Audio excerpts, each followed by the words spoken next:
Welcome, amigos, to the Football Amigos Show. It's your boy Mide. We are excited to bring this content to you live, of course, in the studio. You're welcome. Very excited to do this. The fact that we get to do this, and thanks to our huge producers for making this happen. We're here live. We can actually touch each other as opposed to being, of course, online. But amigos, welcome. Of course, like, share, and subscribe. Let us know your thoughts about this game 33 reaction. But of course, first we have to greet the amigos. Amigo Ayo, good evening. How are you, sir? It's good to be here, man. Good to Yes, be I with the know. I can brothers. actually, I can Yeah. actually get to like touch you all and actually talk, right? I think that's awesome. Of course, amigo Sam, how are you today? I'm doing good, you know. Of course, repping your One repping more your win. usual Liverpool Yeah. jersey. I like that. I like that. Speaking of wins, it was a very interesting game 33 in terms of just some of the results that we've seen. Of course, my team losing again, and we'll have the therapy session, amigo, with Manchester United. Don't worry, we will. But of course, we'll start first with our first game, which was Liverpool versus West Ham, where we saw a Liverpool team that, to me, and based on what I observe, they are struggling to an extent. But the definition of a good team has the ability to keep winning games, even though they're not playing well. And you can see how Luis Diaz scores the first goal. There was a mix up at the back between Van Dijk and Robinson. They scored an own goal, 1-1. The pressure was on at Anfield. The crowd got behind the team. Slot started to direct his players to go more direct, more. It looked like a more rock and roll feel that Jurgen Klopp would had before, and then of course Van Dijk scores the header to win the game. Of course, amigo Sam, we'll start with you today. What did you feel Liverpool were going to perform, and did we see those results based on how the game played? Absolutely. I think the result doesn't far off from what we played. If you look at our previous show, Amigos, I talked about there's this thing that a lot of people don't know about Liverpool. Liverpool is we just got off Champions League that we were on top at some point. There's a little bit of luck in our game. And a little bit of luck got us to where we are, and the luck is running out. I wasn't expecting us to destroy West Ham. I know you two thought we are gonna destroy them, we thought so too, but but the result is a reflection of what we put in. It was a difficult game. The second half was really difficult. They were coming at us like they wanted to destroy us. Of course, Van Dijk, Robinson happened, but regardless, we need to get back into destroying teams. This season, again, big credit to Arne Slot. We were not expecting something huge. They've given us, as Liverpool fans, something huge. But we need to get back into the days of 3-0, the days that Liverpool shows up on the pitch and you are enjoying the football. Now, I wouldn't say I don't know what we're playing. The midfield is really, really good. I'm impressed with them. But I don't see us scoring, destroying teams. Salah is, of course, on point. The point I'm trying to make is we have to get to the position again that we play games, whatever formation we want to play. We play the opponents are struggling, not us struggling.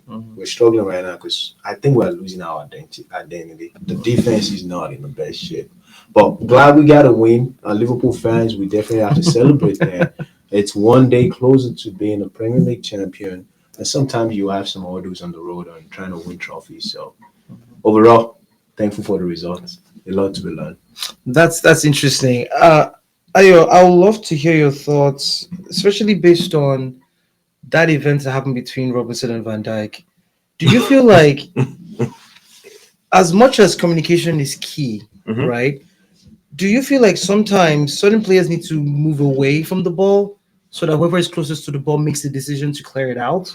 Or should there be some type of hierarchy in terms of decision of, oh, Van Dijk is there, he's the center back, he should take care of it, and then Robinson moves away? Because it felt to me that Robinson had it covered. Van Dijk didn't talk to him, miscommunication, that happens. What are your thoughts? I think it was really a coming together of just several unforeseeable issues because personally in that role, the person with a clearer sight of everything that's going on has a right to play. In all these type of games, a player clearing blind or hitting the ball blinded from his blind side is always a disadvantage. So you hear the shout, Van Dijk has to let go. But I can understand that Robertson's position there had more to do with the fact that he was tracking a runner, and that happened to cross across. So he wasn't necessarily going in that direction to clear the ball, and there should have been some more communication. But I do think that I think Van Dijk has lost a step this season. He still has tremendous physical abilities, and that's shown, especially with the equalizer. But I do think that his ability to read the game has deteriorated, and his reaction times have slowed. So how quickly he's responding to changing circumstances. I do find that Van Dijk is best when he's proactive. He has always been a very, very proactive defender.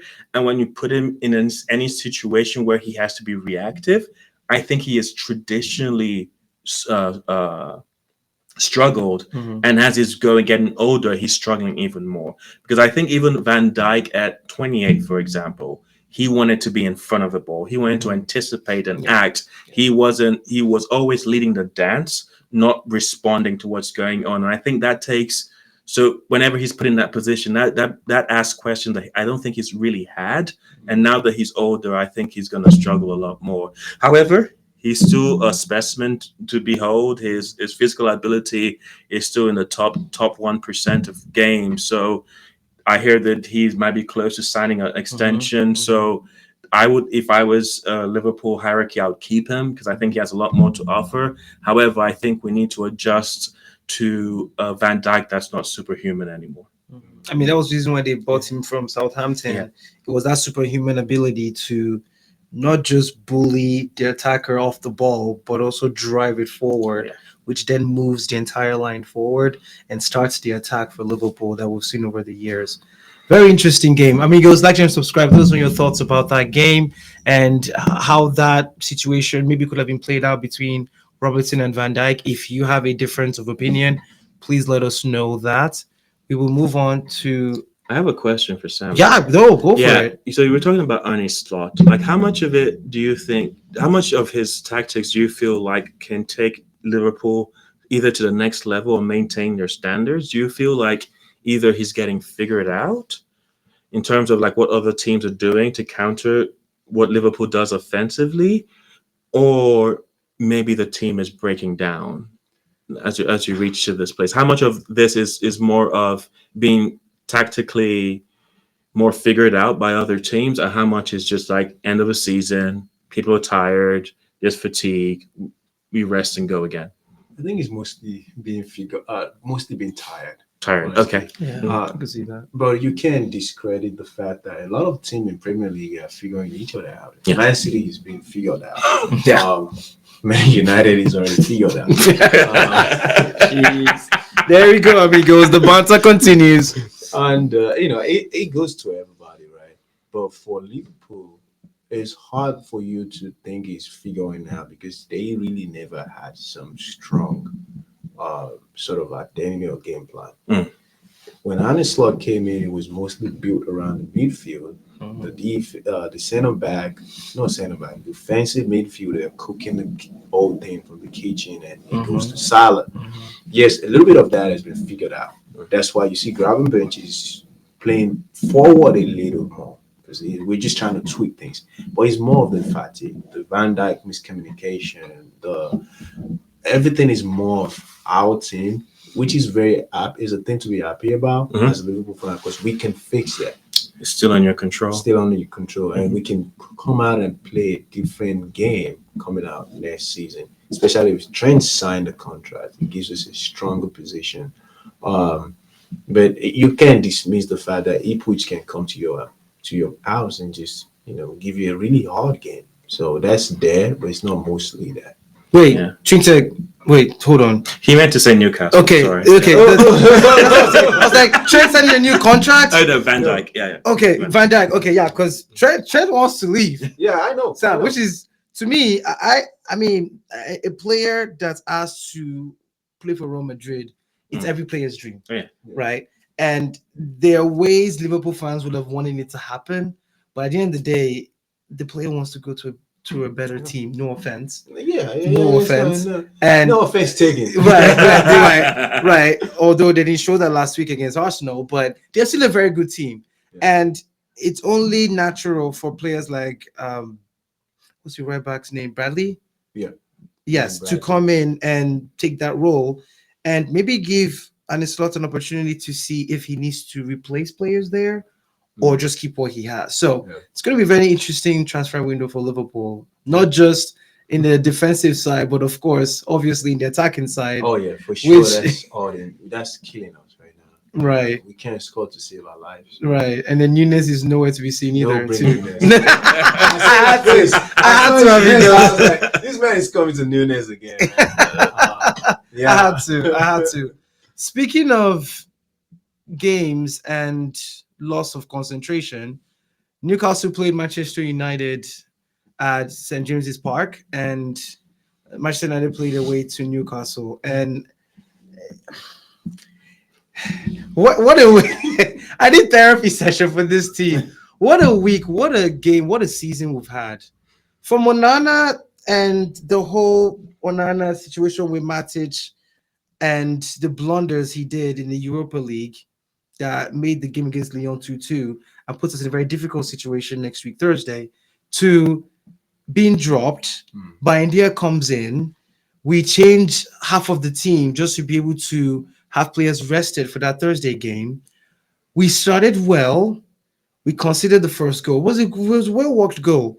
You have new players like Amas playing. Good. I'm proud of him. Yeah. But that goal, he should have pressed it. Again, fine. These things happen. He's young. He'll learn from it. And then all of a sudden, the wheels just fell off in the second half. And I see to myself, okay, people can slip. I get it. How do we recover from that? That's the question. It was mistake after mistake after mistake. And then Paul Bayendia gives the ball to Joe Linton to allow Gimenez run in and finish it for 4-1. I mean, where does this team go? Like, I don't know what else to say about it. Again, they played well. Don't get me wrong. But at this point, we can only put all of our eggs in one basket of the Europa League to be able to survive. Yeah. Because if we're out on Thursday, we're done. In terms of financial backing, in terms of resources, in terms of the players that we have in line to even buy. If we don't have Europe, we're done. Ayo, we'll go with you. What are your thoughts about that game from a Newcastle perspective? I mean, I have to go back to my prediction, and I'm pretty proud of it. Yeah, like, you were right. Amigos, you- please go watch those. You don't get it often, but when you get it, you need to brag. Yeah, there we go. I called it as a either 2-0 or 4-1 game, and I called it a 4-1 I saw as Man United feel the game is getting past them, and they try and chase the game. They're going to take more risks, and those risks are going to be punished. Yeah. Which is exactly how that ended up at the end. And what I also said was, this is going to be a learning experience. This is going to be one of those games that you really have to take it out of the general trend of results and performances of Man United, because it really is going to be an aberration, because you are really playing the most informed side. That's true. In the Premier League, true. bar none. And in my thinking, I'm including Liverpool, I'm including Arsenal, Man City, and how I'm thinking about this, because where they are currently in how their midfield is set up, not just to compete, but also perform at a very high technical level with how Tonali plays. It was always just going to be an uphill battle. And so whenever we're going to look at Man United and comment on them, we kind of have to think about it from that perspective. Now, from Man United's side, I thought they started well. I thought how they played intricately was very effective. It almost felt like Newcastle were going to be having a half day and Man United were going to capitalize. But what I sensed happening was the chemistry that Amorim has tried to build is a fragile chemistry, and it just takes one or two things to happen before players disconnect, where they're not on each other's wavelengths and they're passing to empty spaces, or they're skying it and it's not clear. The rhythm goes, and I think what Amorim's job now is to figure out a way of how to build in sequences that help them reset and try and find a baseline in before transition. they start. Yeah, to defense. because when things are not working, they start they still taking those risks. Because technically, when it's working, it's beautiful to see. But those are still very risky passes that could be cut off. And when that chemistry, like that disconnect happens, what are you going to do for the next 5 minutes to reset everybody? Everybody gets recentered. Then we start ramping up again. And I think they don't have the players or the understanding of the game to do that. And I think so whenever that disconnect started happening, because I think that was really, really big on the first goal, when there was that disconnect, because it starts the passing started to become very erratic. Yeah.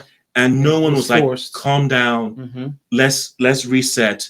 And then Newcastle get that goal, and then they're going back and forth. And I think right now in the league, if you go blow for blow with Newcastle, you will get 2 punches. Yeah. 2 punches landed You're gonna before you get can know KO'd. what's going on. And so I personally, I've been impressed with Man United over the last few weeks. I think I see how they build out of the final third. I know it didn't work a couple of times today, but generally they've built up very, very well. How they progress the ball into the final third has gone really, really well. That final action is still missing, and that might be a case of getting new players.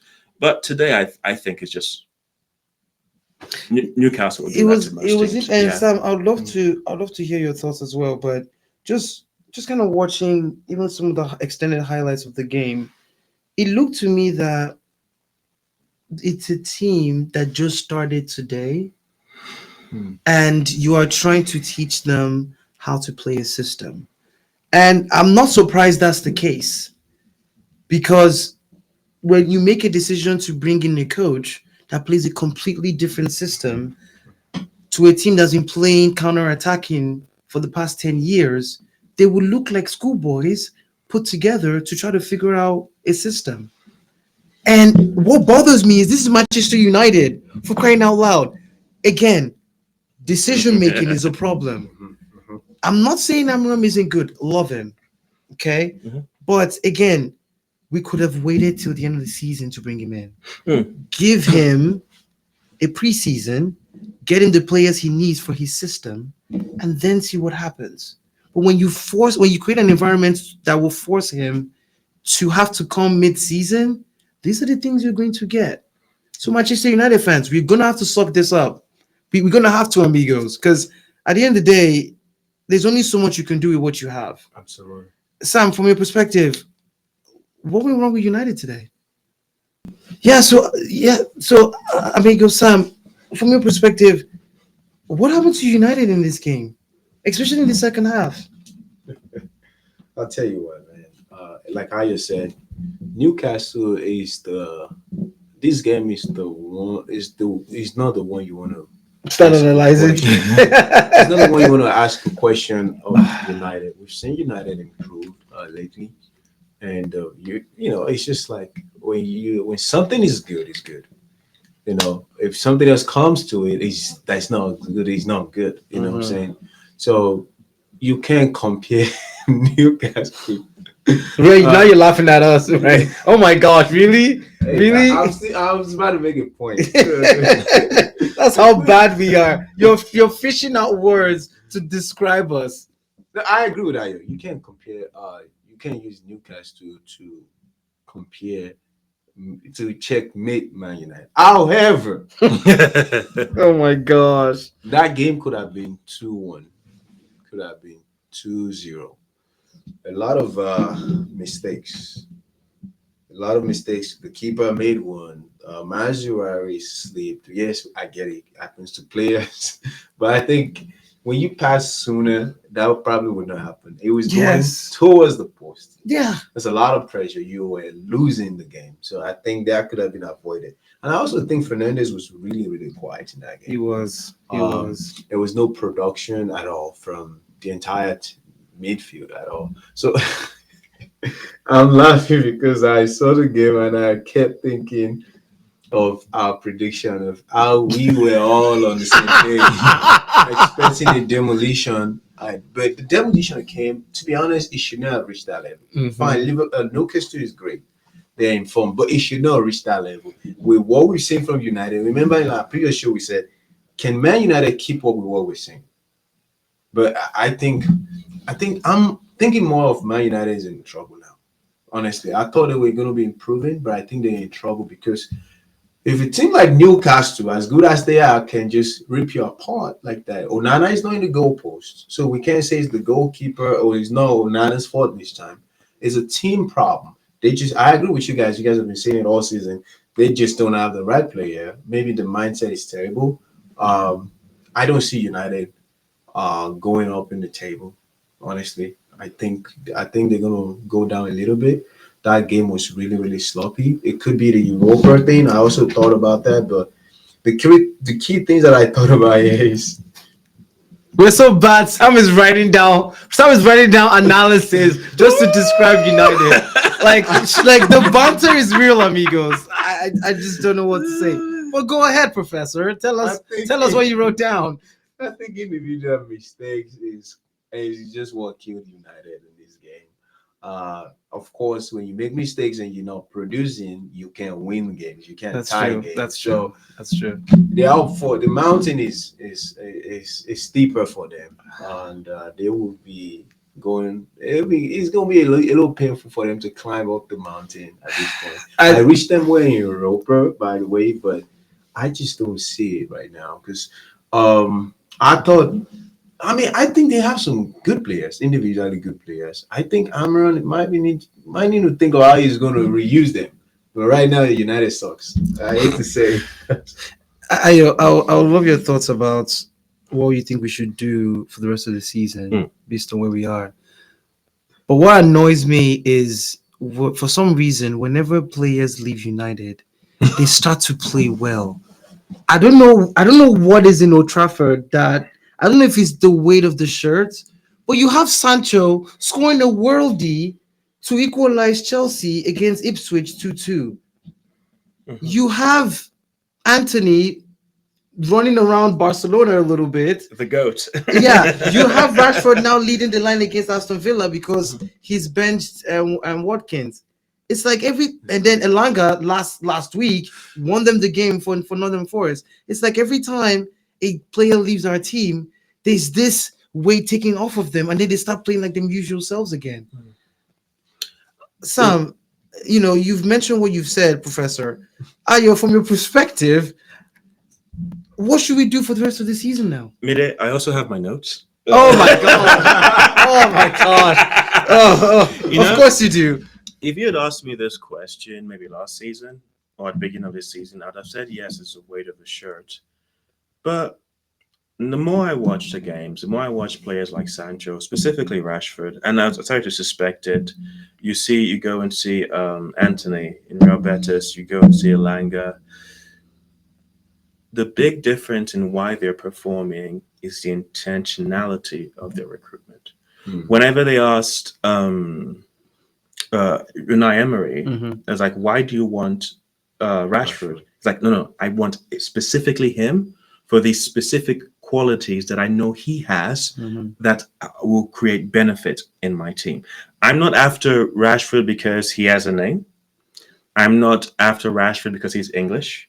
I'm not after Rashford because he's talented. I'm after him because he has qualities A, B, and C that are specifically desired for my way of playing, and that will create effect. A lot of, I think, is plaguing Man United is the disconnect or the lack of planning and vision of shared vision or goals in how they recruit. Their recruitment is not coordinated. Their recruitment is not with a specific playing style or because they don't have a philosophy, because they changed managers for the past 10 years 5 times. And so what you're having is all these players who are undeniably talented, but are pretty much a lot of square pegs in round holes. And you keep asking them for them to change. Because I think a big part of Rashford's issue with Amorim is just the fact that Amorim was encouraging him to be a player he never was. And Rashford at 28 knows what he is capable of and what he is not capable of. And that's where that friction happens. I personally think, though, that I think there's an acknowledgement in Man United's hierarchy. And you asked me, why was Amorim brought in so early? And I think the more I think about it, because I think Van Nistelrooy, he was just getting a bounce. And if you had kept with him, I think you'd be regretting that seriously if you'd stay with him. And this is based on how he's performing with Leicester City, because he's had time with them, and they are even worse now than when they began the season. But with Amorim, I think why they bring him in is to decide whether is this going to be a $1 billion rebuild. Or, Yes. Yeah, it's just for him to decide whether, we're gonna need 750 million to rebuild, or we're going to need A less number. less number. And his goal is to be like, what are the players we can salvage? So, is there a plan for Fernandez? Like, yes. Is there a plan for what's the Argentinian? Garnacho. For Garnacho and Diallo? Yes. Drogo is already there, but Lindelof, Harry Maguire, Ericsson. Ericsson, Mino, are these players that make sense in our portfolio, or should we get rid of them? And so whoever is hitting that bar is going to stay, because they don't want to buy a new squad. I know they definitely cannot afford to buy a new squad, but they would like to know. And I think for me, this is going to be a fact-finding period, so they know who specifically need to get and in what order.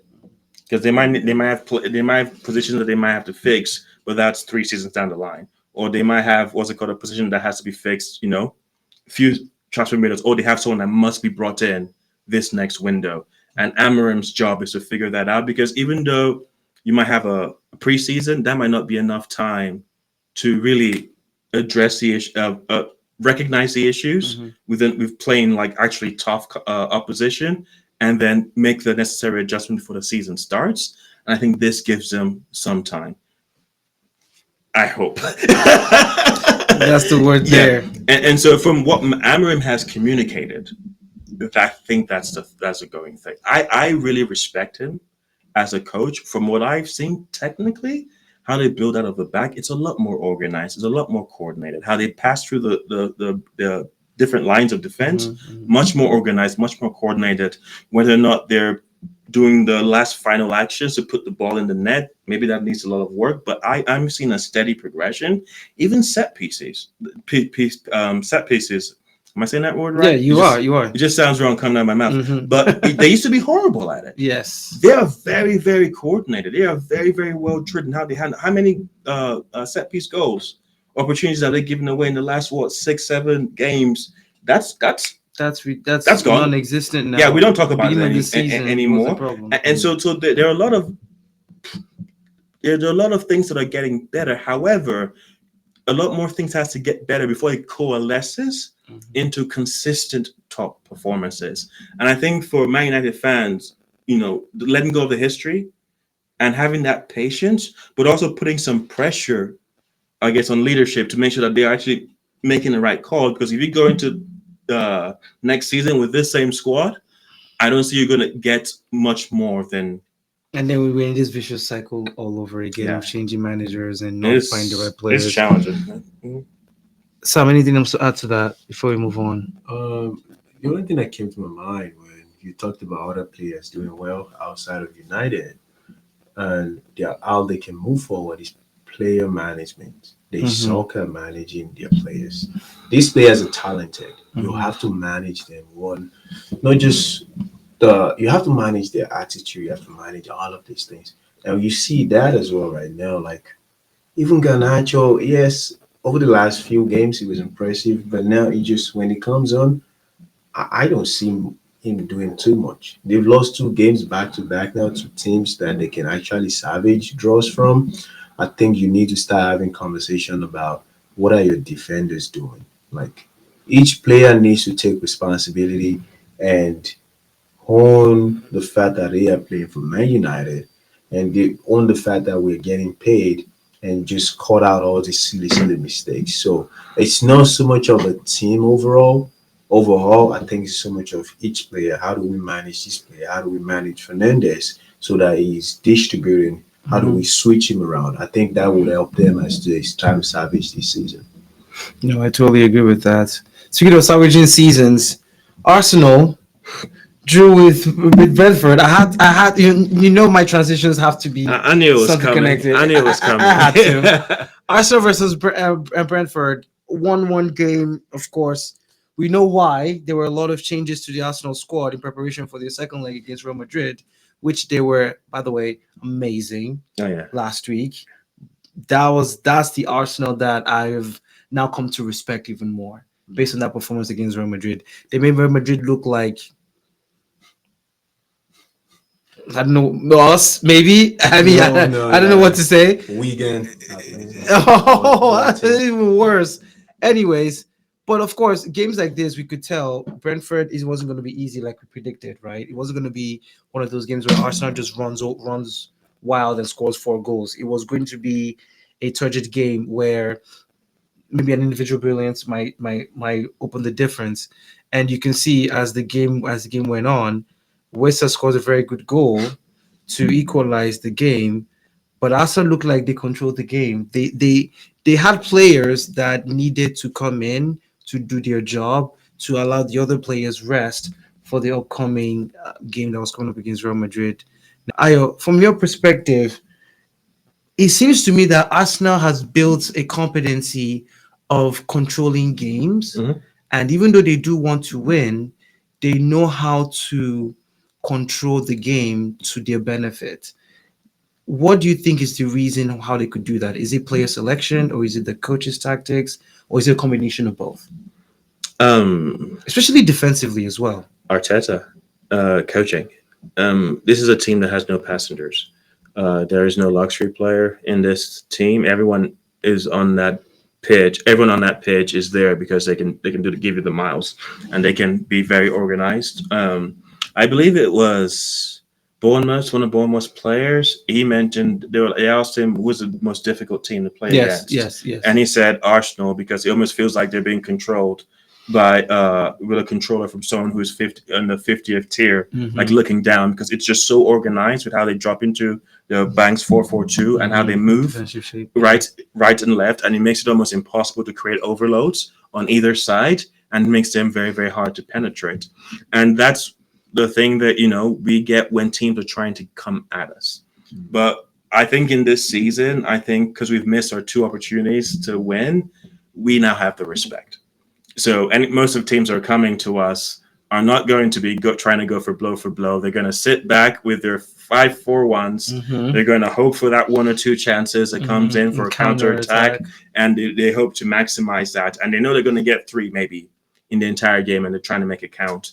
And Brentford just did. They created a 0.24 xG the entire game. They got their goal still, so Very like low. For a what? Brentford team that scored so many goals Yeah. beginning and middle of the season, that's impressive. Yeah, 2 shots on target, 1 goal. Like what are you going to ask for as a team? So you can't really play that. On our end, we're doing a lot of things well. What we're not very good at is really holding our pressure on low blocks and Mhm. capitalizing, because we are very good at pushing teams back, but that last goal, and I think a bit of it, and something if you watch Arsenal, has to do with what Marino is doing. Mhm. So Marino is giving you an approximation of Havertz, Mhm. and Havertz, a big game of our striker is to vacate the center Mhm. and find the center at the end, or at the very least have the player on the left eight side occupy that position.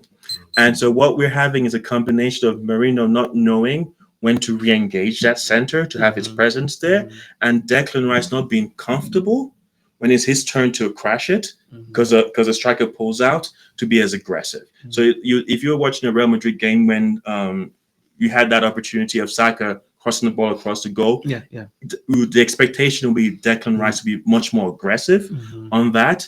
And then with the game against Brentford, that center spot was vacated too often, and nobody decided to occupy it. And Marino was playing more as a midfielder and less of a striker. And I think Havertz understands that balance a little bit better. And you can't blame Marino. Marino is a midfielder. Yeah. He will understand that, okay, that space is vacated, and I need to have a presence in that center area. So we struggled. We entered their final third, but we didn't create too much. And I will say again, we had Zinchenko playing the center midfield. So the goal was There to, was some rotation.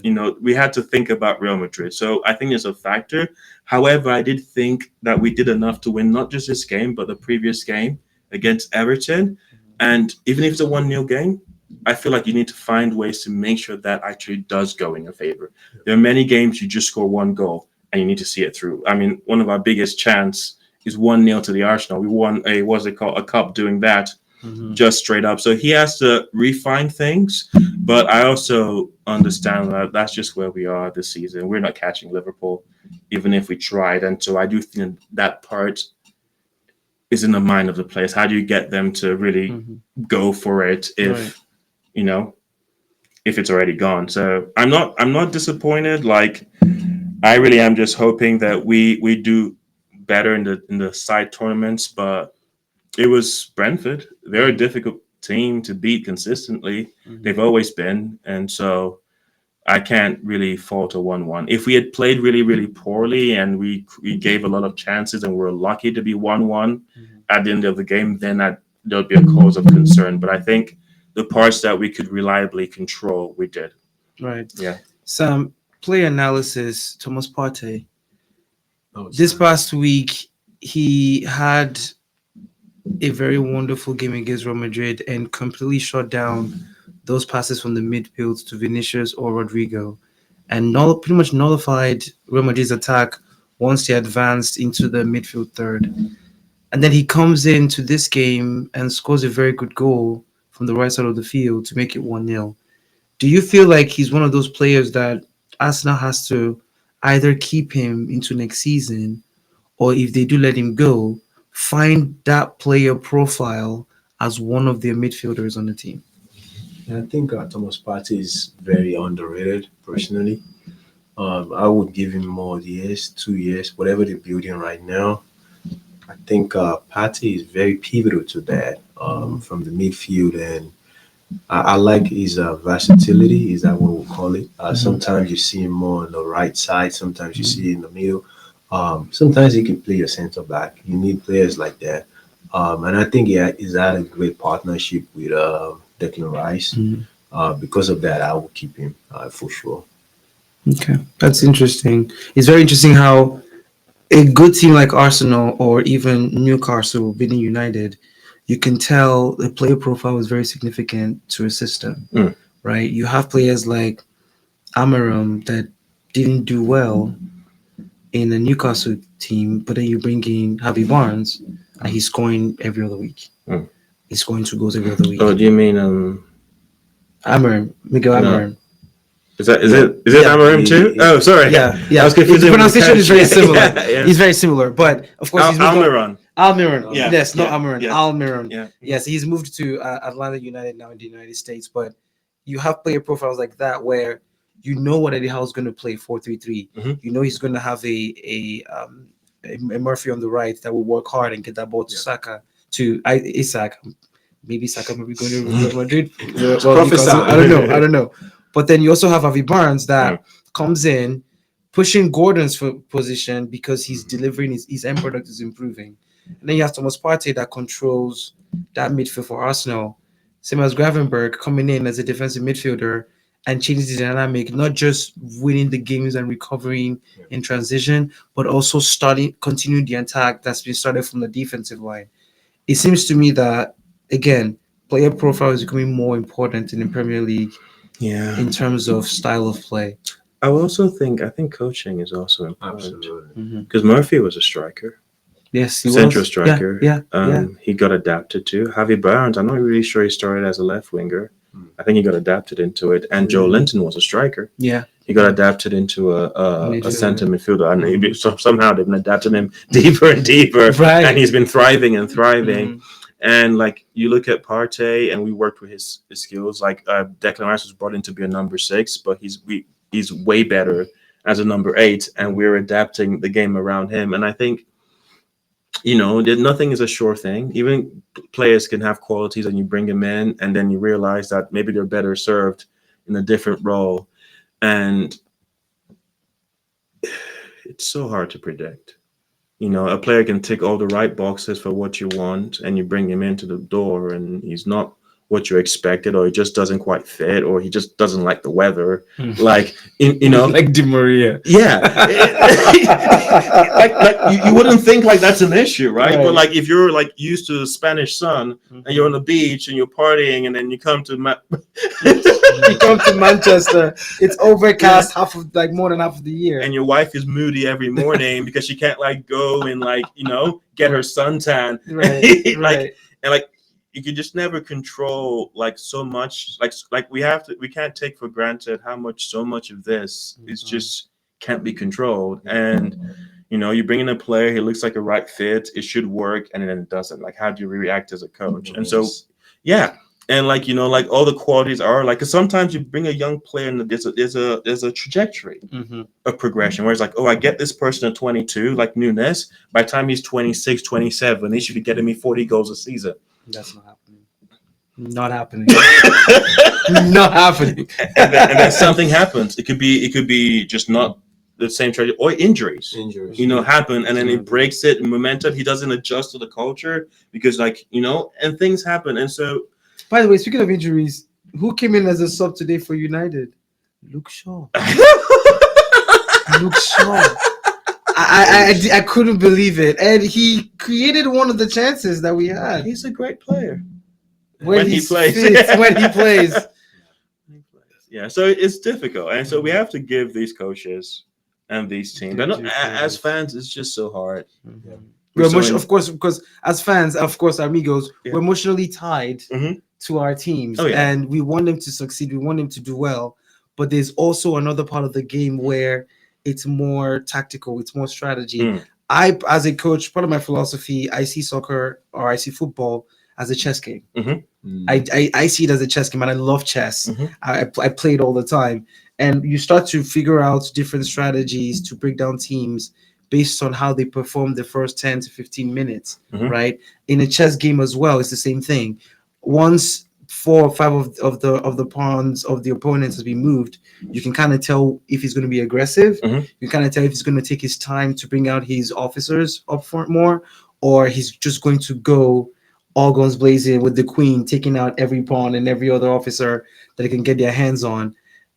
Amigos, of course, like, share, and subscribe. Let us know your thoughts. If you like chess as well, let us know. Or any other strategy games that you would like to share with us. Let us know your thoughts on those and your pretty much the entire game 33 reactions. Thank you so much for your time. We will see you also in the next content. I hope you like content like this. We hope to bring more of this to you. As always, stay positive. We'll talk to you all soon. See you, amigos. Thanks, guys.